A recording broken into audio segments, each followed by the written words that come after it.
Saya hari ini mau mengucapkan sekali lagi selamat tahun baru 2023 kepada saudara-saudara semua.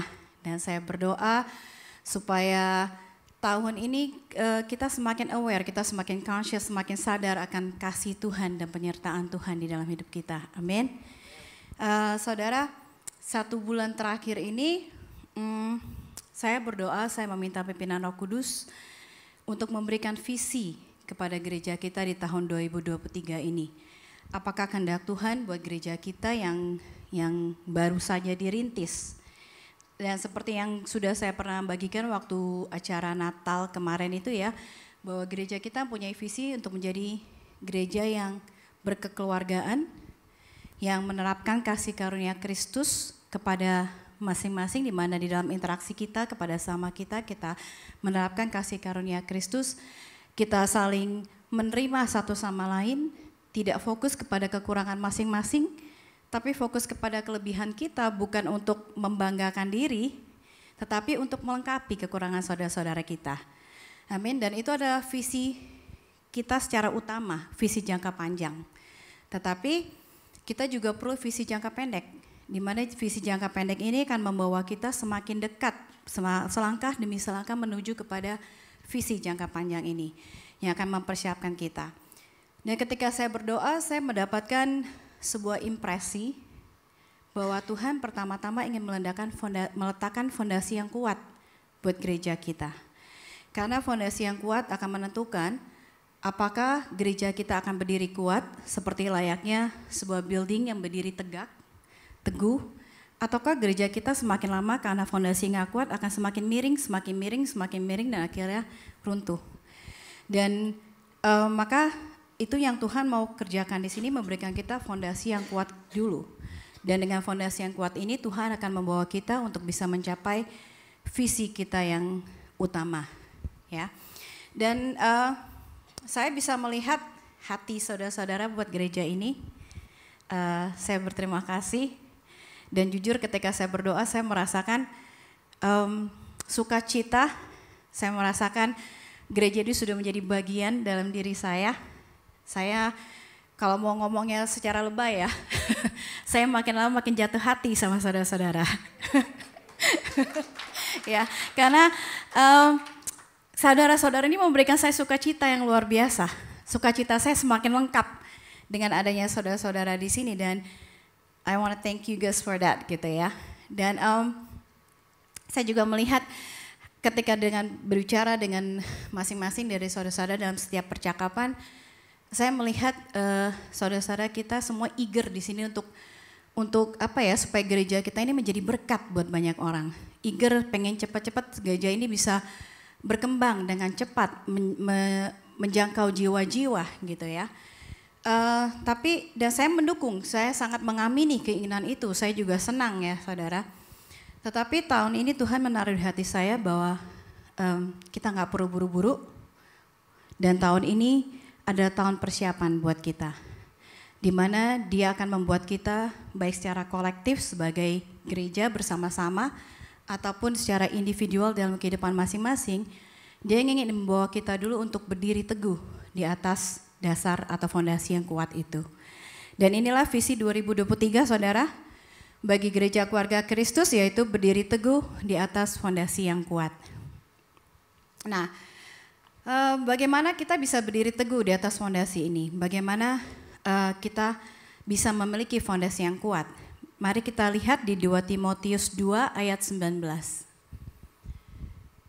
Tetapi dasar yang diletakkan Allah itu teguh, dan materinya ialah Tuhan mengenal siapa kepunyaannya. Dan setiap orang yang menyebut nama Tuhan, hendaklah meninggalkan kejahatan. Jadi yang pertama kalau kita lihat di ayat ini saudara, untuk bisa berdiri teguh kita harus tahu dulu apakah dasar yang diletakkan Allah itu. Apakah dasar yang kuat itu? Karena kalau kita nggak tahu apakah dasar yang kuat itu, kita nggak tahu di mana kita harus berdiri, ya kan? Nah kita baca 1 Korintus 3 ayat 11. Dikatakan karena tidak ada seorang pun yang dapat meletakkan dasar lain daripada dasar yang telah diletakkan, yaitu Yesus Kristus. Dan kemudian 1 Korintus 5 ayat 1 berkata, dan sekarang saudara-saudara, aku mau mengingatkan kamu kepada Injil yang aku beritakan kepadamu, dan yang kamu terima, dan yang di dalamnya kamu teguh berdiri. Jadi kita tahu saudara dari kedua ayat ini bahwa dasar itu yang diletakkan Allah adalah Yesus Kristus dan Injilnya. Yesus Kristus dan karya keselamatannya. Oleh sebab itu Paulus di surat 2 Timotius 2 ini dia mengingatkan Timotius di ayat 8 akan siapa Yesus itu. Kita buka ayatnya 2 Timotius 2 ayat 8. Ingatlah ini Yesus Kristus yang telah bangkit dari antara orang mati, yang telah dilahirkan sebagai keturunan Daud, itulah yang kuberitakan dalam Injilku. Jadi Rasul Paulus mengingatkan Timotius untuk selalu mengingat akan Yesus Kristus. Dan dia menjelaskan bahwa Yesus Kristus ini adalah keturunan Daud. Dan ini sangat penting saudara, sangat penting untuk kita tahu. Karena ini menunjukkan bahwa Yesus adalah Allah yang menjadi manusia. Bahwa kematian dia itu benar gitu. Dia bukan hanya Allah yang pura-pura jadi manusia, tapi dia sungguh menjadi manusia. Dia menjadi salah satu dari kita. Dan ketika Paulus berkata bahwa Yesus bangkit, ada kebangkitan berarti ada kematian, ya kan? Dan dia menjelaskan bahwa Yesus sudah mati untuk dosa kita. Dan ini menunjukkan bahwa kita diselamatkan oleh darahnya, bukan karena perbuatan kita. Dan Paulus juga mengingatkan Timotius bahwa Yesus telah bangkit dari antara orang mati. Dan ini memberikan kita pengharapan akan kehidupan kekal. Inilah dasar yang teguh itu saudara. Dan ketika kita memilih percaya akan hal ini, kita sedang berdiri di atas dasar yang teguh itu. Karena kenapa saudara? Karena iman yang bersandar kepada karya keselamatan Kristus, iman itu akan bertahan menghadapi segala macam rintangan, segala macam masalah yang akan kita hadapi di hidup kita. Dan sama seperti Timotius saat surat ini ditulis oleh Rasul Paulus, Timotius saat itu juga sedang mengalami banyak masalah, banyak rintangan. Salah satunya Kaisar Nero saat itu sedang menangkapi orang-orang Kristen dan membawa mereka ke penjara. Dan bahkan Rasul Paulus sendiri saat menulis surat ini kepada Timotius, dia sendiri sedang di penjara dan dia sedang menunggu hukuman mati. Dan Timotius merasakan kesusahan ini karena Paulus itu adalah bapak rohaninya dia saat itu. Dan juga ada oposisi dari gerejanya sendiri, di mana di zaman itu jemaat Efesus, di dalam jemaat Efesus ada pengajaran-pengajaran palsu yang sedang disebarkan di tengah-tengah itu. Dan ini merupakan salah satu rintangan yang harus dihadapi oleh Timotius. Dari sini Paulus menuliskan kepada Timotius, Paulus memberikan encouragement kepada Timotius, apapun yang terjadi, jangan takut, karena engkau memiliki dasar yang teguh itu. Dan hari ini Tuhan mau mengatakan hal sama kepada kita saudara. Apapun yang terjadi dalam hidup kita, apapun yang akan kita nanti hadapi, jangan takut karena Anda sudah memiliki dasar yang teguh itu. Amin. Saya mendengar banyak prediksi di tahun ini, di tahun 2023, bahwa akan ada kesulitan ekonomi, resesi dan sebagainya. Tapi sekali lagi Tuhan bilang, Gereja Keluarga Kristus jangan takut karena Anda memiliki dasar yang teguh itu. Amin. Selanjutnya saudara, setelah kita tahu bahwa Yesus adalah dasar yang kuat, bahwa dia adalah dasar yang sangat kuat untuk menopang kita, apa yang harus kita lakukan selanjutnya supaya kita bisa berdiri teguh? Kita harus memilih untuk tetap berdiri di atasnya. Kita harus mengambil keputusan bahwa kita ingin membangun diri kita di atas dasar yang teguh itu. Artinya, kita harus menerima Tuhan Yesus menjadi juru selamat kita, dan kita harus terus fokus kepada pribadi Yesus dan karyanya di dalam hidup kita. 2 Timotius 2 ayat 14 berkata begini saudara. Ingatkanlah dan pesankanlah semuanya itu dengan sungguh-sungguh kepada mereka di hadapan Allah, agar jangan mereka bersilat kata, karena hal itu sama sekali tidak berguna, malah mengacaukan orang yang mendengarkan. Yang pertama, di ayat ini Paulus menasihati Timotius untuk mengingatkan jemaatnya kepada hal yang disebutkan di atas. Yang terutama itu ayat 8, ayat 11 sampai 13. Di ayat 8 ini Paulus berkata sekali lagi tadi dia untuk ingat akan Yesus Kristus ya dan karya keselamatannya. Lalu di ayat 11 dan sampai 13 Paulus menekankan sekali lagi bahwa kematiannya memberikan kita kehidupan, bahwa kita akan memerintah bersama-sama dengan dia, bahwa dia adalah Allah yang setia. Dan fakta atau kenyataan bahwa ada orang-orang yang tidak percaya akan kebangkitannya, itu tidak mengubah kebenaran bahwa dia sudah bangkit dari antara orang mati. Dan tidak mengubah bahwa dia adalah Allah yang setia dan dia adalah Allah yang menepati janjinya. Dan ini yang Paulus katakan kepada Timotius, ingatkan kepada jemaat untuk selalu ingat akan hal ini. Selanjutnya di ayat ini Paulus menasihati Timotius untuk memerintahkan jemaatnya agar jangan berdebat, agar menjauhkan perdebatan. Kenapa? Karena dia kan hal itu tidak berguna, itu akan malah mengacaukan, membuat bingung orang yang mendengarnya, itu akan merugikan orang yang mendengarnya. Saudara, saya setuju 100% bahwa doktrin itu penting. Saya setuju bahwa penafsiran yang benar, penafsiran dari Alkitab yang benar itu penting. Tetapi ada hal-hal yang sebenarnya nggak perlu diperdebatkan, saudara. Ada hal-hal yang nggak esensi. Tapi kalau saudara tanya saya apa yang esensi apa yang enggak, saya nggak bisa menentukan buat Anda. Karena apa yang penting buat saya belum tentu penting buat saudara dan sebaliknya. Tetapi secara pribadi, buat saya pribadi, hal-hal yang tidak menentang kenyataan, pengajaran yang tidak menentang bahwa Yesus adalah Allah, bahwa dia adalah manusia, bahwa dia sudah mati buat kita, bahwa keselamatan itu hanya ada di dalam Kristus, bahwa kita tidak diselamatkan oleh perbuatan tetapi kita diselamatkan oleh darahnya yang mati buat kita, bahwa dia sudah bangkit dan di dalam kebangkitannya itu kita memiliki pengharapan akan hidup kekal. Hal-hal yang tidak menentang ini itu tidak esensi buat saya. Dan menurut saya hal itu tidak perlu diperdebatkan. Karena kenapa saudara? Ketika kita berdebat, kalau kita mau jujur ya, kalau kita berdebat, kita akan kehilangan fokus. Ingat tadi Paulus mengatakan kepada Timotius untuk fokus kepada Tuhan. Tapi ketika kita berdebat, apalagi ketika perdebatan semakin panas, kira-kira kita fokusnya kemana?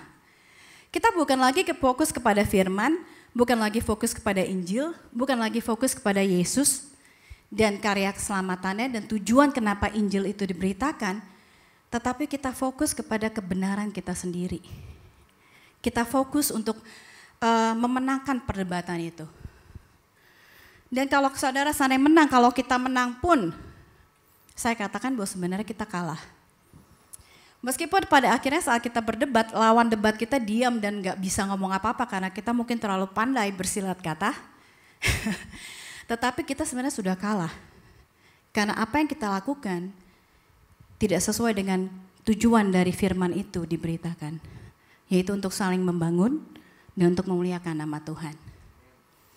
Dan sebaliknya saudara, ketika kita membicarakan, kita sharing tentang kasih Kristus di dalam hidup kita. Ketika kita sharing tentang apa yang Tuhan sudah kerjakan buat kita. Ketika kita ceritakan kepada orang, kemarin saya dapat ini dari Tuhan. Atau kita menceritakan bahwa bagaimana Tuhan menolong kita dalam kehidupan kita. Ini akan membangun satu sama lain, akan bangun saudara-saudara kita yang mendengarnya saudara. Dan ini akan membuat kita lebih fokus lagi kepada Yesus dan membuat orang-orang yang mendengar juga fokus kepada kasih Kristus dalam kehidupan mereka.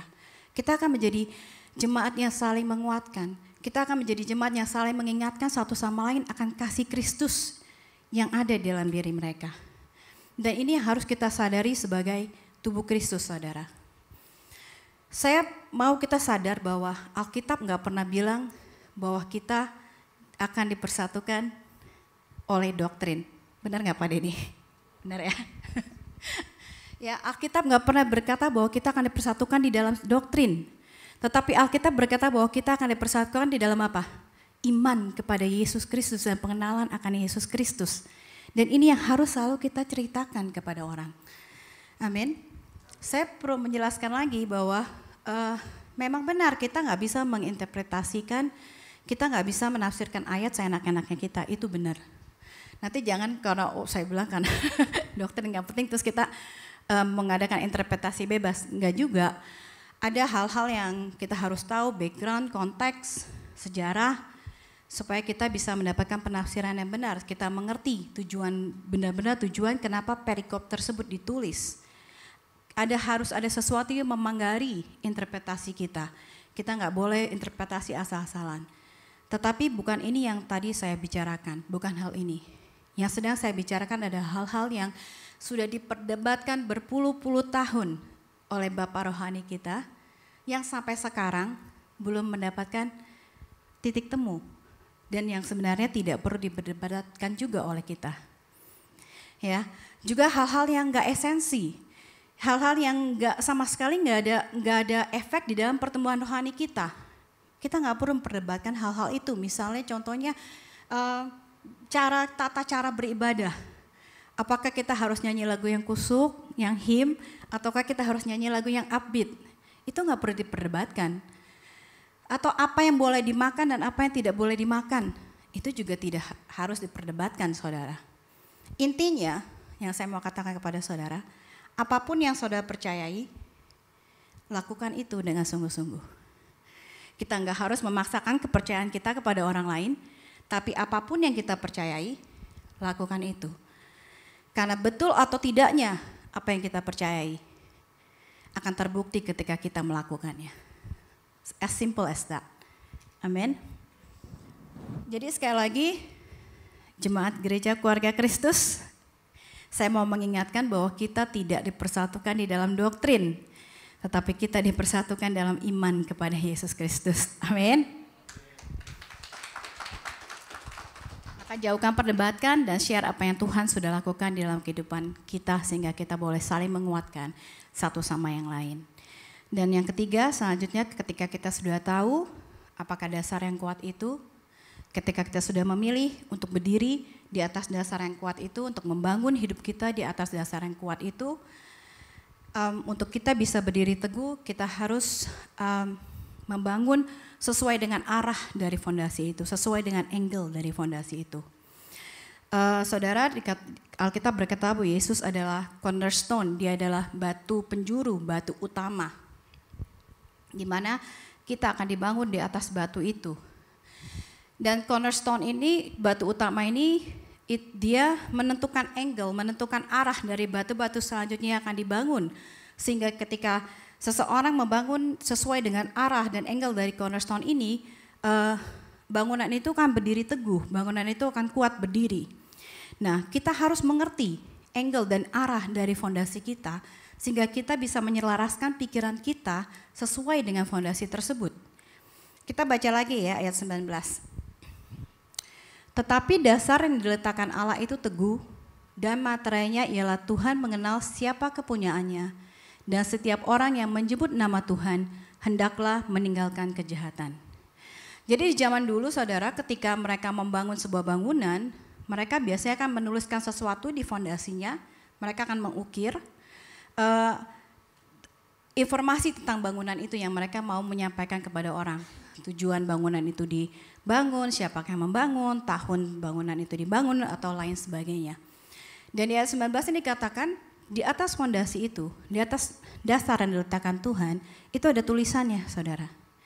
Yang pertama, Tuhan mengenal siapa kepunyaannya. Siapakah kepunyaannya Tuhan saudara? Jika Anda percaya bahwa Yesus adalah Tuhan, jika Anda menerima Dia sebagai juru selamat Anda, jika Anda mengaku bahwa Yesus adalah Tuhanmu, maka engkau adalah milik kepunyaannya. Dan ketika dikatakan bahwa Tuhan mengenal siapa kepunyaannya, ini artinya bahwa Tuhan mengenal Anda. Mengenal itu bukan cuma sekedar tahu, Tuhan mengenal Anda secara intimate, secara dalam, seperti suami istri mengenal satu sama lain. Tuhan memiliki hubungan dengan Anda. Maka ketika dikatakan Tuhan mengenal Anda, Tuhan itu tahu hati Anda. Tuhan itu tahu kesungguhan Anda. Dan Tuhan juga sangat-sangat mengasihi Anda dan Dia berjanji Dia akan memegang milik kepunyaannya. Dia akan menjaga, memelihara Anda.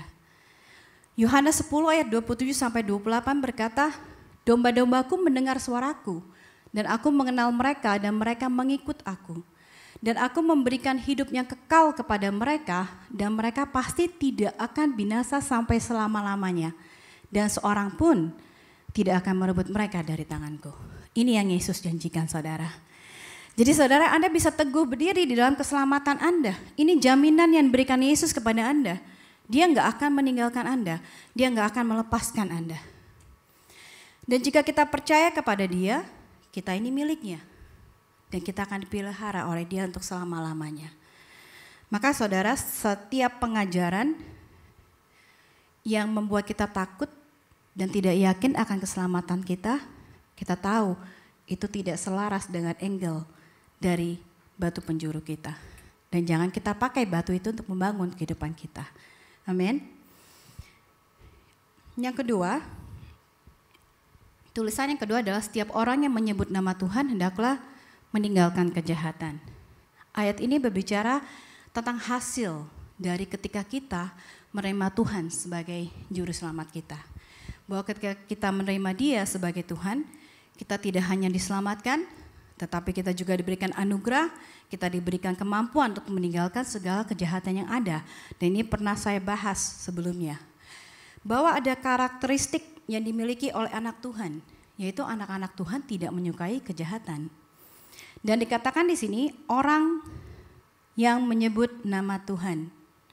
Orang yang menyebut nama Tuhan adalah orang yang percaya kepada Tuhan dan orang yang menerima Yesus sebagai Tuhannya. Kita buka di 1 Korintus 12 ayat 3. Itu berkata, karena itu aku mau meyakinkan kamu bahwa tidak ada seorang pun yang berkata-kata oleh Roh Allah dapat berkata terkutuklah Yesus. Dan tidak ada seorang pun yang dapat mengaku Yesus adalah Tuhan selain oleh Roh Kudus. Jadi dalam kata lain, jika kita sudah mengaku Yesus adalah Tuhan kita, Anda memiliki Roh Kudus di dalam Anda. Dan Roh Kudus yang dalam Anda itulah yang akan memimpin, memberikan anugerah, menuntun Anda, mengajari Anda untuk hidup di dalam kebenaran Tuhan. Tetapi ada bagian kita, saudara. Kita harus mau membuat keputusan untuk tunduk kepada tuntunannya. Tunduk kepada Roh Kudus dalam hidup kita.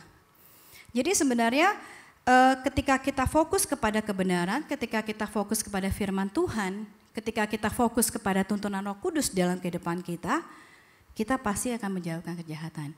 This is the byproduct, hasil dari ketika kita fokus kepada Roh Kudus.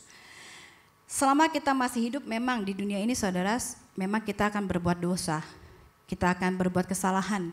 Kita nggak mungkin 100% sempurna, nggak ada salah, nggak ada dosa. Tetapi kalau kita adalah milik kepunyaan Allah, kita tahu ketika kita melakukan hal tersebut, hati kita nggak akan enak. Kita tahu bahwa kita sudah melakukan kesalahan. Dan kita mau kembali kepada Tuhan untuk memperbaikinya. Kita nggak akan enjoy kesalahan kita. Amin. Saudara, Tuhan juga memerintahkan kita untuk menjauhkan hal-hal yang jahat ini sebenarnya bukan untuk bikin kita susah, bukan untuk menguji kita, bukan untuk bikin kita ribet, bukan. Tetapi Tuhan menjauhkan hal ini untuk kebaikan kita sendiri. Karena hal-hal yang jahat ini akan membawa kesusahan di dalam hidup kita. Ketika kita melakukan hal-hal yang jahat, hal-hal yang tidak sesuai dengan koridor firman Tuhan, kita sedang membangun batu kita di alignment yang salah, tidak sejajar. Akhirnya pijakan kita, our footing itu nggak mungkin kuat. Maka ketika ada permasalahan hidup, ketika ada oposisi dari orang-orang sekitar, kita nggak akan bertahan. Dan itulah mengapa Yesus meminta kita untuk meninggalkan segala kejahatan. Ketika kita melakukan kebenaran firman Tuhan, saudara, meski kelihatannya susah, meski kelihatannya itu kadang merugikan kita, tapi sebenarnya kita sedang membangun bangunan yang kuat di dalam hidup kita. Di Matius 7, Yesus berkata bahwa setiap orang yang mendengar perkataanku dan melakukannya, dia sama seperti orang yang mendirikan rumahnya di atas batu. Ketika badai datang, ketika hujan datang, ketika banjir datang, rumah itu tetap teguh berdiri. Jadi melakukan kebenaran firman Tuhan itu sesungguhnya sedang mempersiapkan kita, sedang melindungi kita dari permasalahan yang mungkin akan datang di kemudian hari. Sedang membuat kita kuat, saudara. Saya mau kasih contoh waktu saya di zaman kuliah. Ini saya dulu majornya biologi, saya kuliah di California, dan waktu itu saya harus mengambil kelas praktikum kimia, ya, di mana kita di lab kita praktek apa yang sudah dipelajari teori. Dan waktu itu guru saya memberikan satu rumus kimia, dan kita suruh bikin eksperimen, di mana eksperimen itu akan membuktikan rumus tersebut, gitu. Dan di dalam satu kelas itu kita dibagi, satu kelompok ada 5 orang, dan kita akan melakukan eksperimen itu sama-sama karena mungkin bahannya terbatas. Tetapi nanti kita akan bikin laporannya sendiri-sendiri. Jadi kita buat, kita kumpulin data. Waktu habis itu kita mesti menganalisa data itu dan membuktikan bahwa rumus yang diberikan oleh guru saya itu adalah benar sesuai dengan data tersebut. Jadi waktu saya analisa, kita crunch up the number, kita hitung, ternyata rumus yang keluar kok beda gitu ya, nggak sama gitu. Lalu teman-teman grup saya juga nanya ke anak-anak lain di kelas, mereka juga nggak bisa dapetin gitu, rumusnya kok beda sama yang gurunya kasih. Terus anak-anak di kelas yang lain dan grup saya bilang, ya udah kita ganti aja datanya. Toh gurunya juga nggak tahu kan. Kita ganti datanya supaya nanti hasilnya sesuai dengan rumus yang diberikan oleh instrukturnya kita. Saya merasa itu nggak benar, saudara. Karena saya merasa itu sama aja dengan cheating gitu kan. Jadi saya bilang teman saya, nggak apa-apa, kita kan kumpulin sendiri-sendiri. You guys do what you guys have to do, kalian kerjakan apa yang mau kalian lakukan, saya akan kasih apa adanya. Dan saya akan tulis di laporan saya, mungkin ada sesuatu yang saya kerjakan yang salah di dalam stepnya, sehingga saya nggak bisa membuktikan rumus ini. Singkat cerita kita kumpulin, lalu seminggu kemudian gurunya membagikan itu, lalu gurunya bilang gini, I want to apologize, gitu ya. Saya mau minta maaf kepada kalian karena ternyata rumus yang saya kasih itu salah. Ya, karena ada typo di situ. Dan saya nggak sadar setelah saya lihat laporannya kalian. Dan ternyata saya juga nggak tahu kenapa semua anak di kelas ini kecuali satu bisa membuktikan bahwa rumus yang salah itu benar, padahal itu rumusnya salah gitu loh. Dan jadi saya satu-satunya dapat nilai perfect di kelas itu. Thank you, tapi poin saya bukan di situ, belum sampai. Tapi singkat cerita, saya nggak pernah tahu kalau ini ternyata mempersiapkan saya buat masalah yang akan datang di kemudian hari. Karena ketika final project, kita dikasih final project, dan saya sudah mengerjakannya dengan baik, tetapi memang kebiasaan saya tuh nggak pernah print final project saya sampai titik terakhir, karena saya selalu bakal baca lagi, saya revise lagi, saya baca lagi, saya revise lagi. Sampai titik terakhir baru saya pikir ya udah nggak ada waktu revise lagi ya apa adanya gitu ya. Jadi hari itu, jadi waktu final project itu instruktur saya bilang itu dikumpulin hari ini jam 3 sore kalau saya nggak salah, sudah harus di kantor saya. Kalau belum, saya nggak peduli alasannya apa, you guys gonna fail this project gitu. Karena saya nggak mau ada alasan apapun. Lalu jadi di hari itu kira-kira jam 1 saya mulai mau print. Pagi-paginya saya memang nggak buka. Dan zaman dulu tuh masih pakai floppy disk. Saya nggak tahu kalau anak-anak sekarang tahu floppy disk atau enggak. Dan kalau kita tahu floppy disk itu gampang korup. Gampang sekali corrupted, saya nggak ngerti kenapa. Jadi hari itu saya masukin floppy disk saya ke desktop saya mau buka, ditulisnya CD cannot be opened, your files has been corrupted. Waduh, mateng deh saya gitu kan. Itu jam 1, kelas saya tuh lumayan, sekolah saya lumayan jauh dari rumah saya sekitar 45 menit. Saya kalau mau bikin pun gak akan keburu. Akhirnya saya datang ke kantor guru saya bilang, saya nggak bisa print, tapi sebenarnya saya udah buat, cuma saya nggak bisa tunjukin karena my disk ini corrupted, saya tunjukin disknya. Dan kalau nggak tahu, kalau yang seangkatan saya di zaman dulu, saya nggak tahu kalau zaman sekarang, disk got corrupted itu salah satu alasan yang klise yang sering dipakai anak-anak di zaman dulu kalau mereka belum selesai tugas gitu. Jadi ya saya nggak tahu lah guru saya kan percaya sama saya atau enggak. Tapi guru saya bilang gini, saudara, you know kalau itu anak lain, normally I wouldn't believe you. Saya nggak percaya. Tapi karena itu kamu, maka saya percaya kamu. Saya kasih kamu waktu 1 minggu lagi untuk menyelesaikan. Luar biasa, saudara. Dan saya di situ saya yakin, itu memberikan saya keyakinan, memberikan saya conviction bahwa ketika saya melakukan segala sesuatu sesuai dengan koridor firman Tuhan, itu tidak akan merugikan saya. Walaupun awalnya saya berpikir mungkin saya akan rugi, mungkin nilai saya malah gak bagus. Karena saya gak bisa membuktikan rumus itu. Tapi ternyata Tuhan sedang mempersiapkan saya buat masalah yang akan datang. Dan kita nggak pernah tahu itu. Dan sama halnya saudara, ketika kita menjadi karyawan, ketika kita harus sabar sama bos kita, ketika kita menjadi karyawan yang setia, melakukan tugas kita, nggak peduli bos kita memperlakukan kita seperti apa, itu kita nggak pernah tahu ketika nanti resesi datang dan perusahaan harus downsize dan mereka harus lay off beberapa orang, mungkin bos kita akan consider untuk mempertahankan kita karena apa yang sudah kita lakukan. Karena kita sudah menjadi karyawan yang baik. Atau ketika kita mempunyai masalah di dalam perkawinan dan kita tetap berpegang teguh mempertahankan perkawinan kita, tahukah saudara bahwa kita sedang mengajarkan value kepada anak-anak kita. Dan kita bukan hanya membangun perkawinan yang kuat, tapi kita membangun kehidupan yang kuat untuk anak-anak kita di masa yang akan datang. Maka saudara, kita perlu tahu bahwa meskipun kita tidak harus berbuat baik untuk mencapai keselamatan, karena keselamatan itu sudah diberikan kepada Allah dengan cuma-cuma kepada kita, tetapi kita harus tetap berjalan di dalam koridor kebenaran firman Tuhan. Amin. Saya akan merekap yang tadi saya bagikan. Kita bisa berdiri teguh jika yang pertama kita tahu siapakah dasar yang kuat itu, yaitu Yesus Kristus dan karya keselamatannya.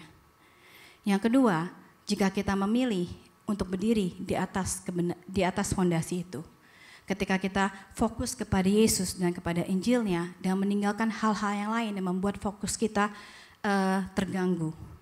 Yang ketiga, kita bisa berdiri kuat jika kita mengerti bahwa kita adalah miliknya Dia dan Dia tidak akan meninggalkan kita, bahwa keselamatan kita itu adalah ya dan amin. Dan keempat, kita bisa berdiri teguh ketika kita mengerti bahwa kita harus meresponi anugerah yang Tuhan berikan dengan meninggalkan hal-hal yang tidak berkenan di hadapannya. Oleh karena itu, saudara, pengetahuan akan Kristus itu sangat penting. Ini menentukan bangunan seperti apa yang akan kita bangun. Ini menentukan gereja seperti apa nantinya gereja keluarga Kristus ini. Apakah kita akan menjadi gereja yang berdiri kuat, yang kokoh, yang akan memberi naungan kepada orang-orang yang membutuhkan? Ataukah kita akan menjadi gereja yang tidak mampu menghadapi tekanan hidup?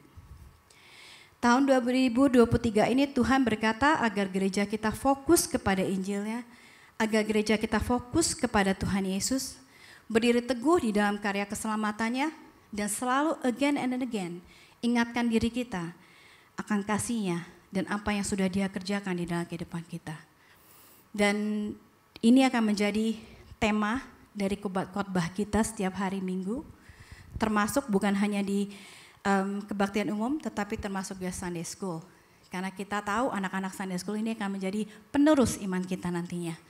Dan kita mau meletakkan dasar-dasar yang penting itu di dalam kehidupan mereka sejak mereka masih muda. Dan kita juga sedang berdoa saudara-saudara, bukan hanya untuk kebaktian umum dan Sunday School, kita juga punya hati buat anak-anak teenager kita, anak-anak youth. Dan kita sedang berdoa agar satu saat di tahun ini kita akan bisa membuka kebaktian khusus untuk youth. Supaya mereka pun bisa mendapatkan dasar-dasar yang kuat di dalam kehidupan mereka. Amin. As a church, kita semua mau to be grounded in His love. Kita akan terus mengingatkan diri kita kepada hal-hal yang fundamental ini. Sehingga sepanjang tahun 2023 dan juga tahun-tahun ke depannya, gereja keluarga Kristus dapat berdiri teguh di atas dasar yang kuat. Amin.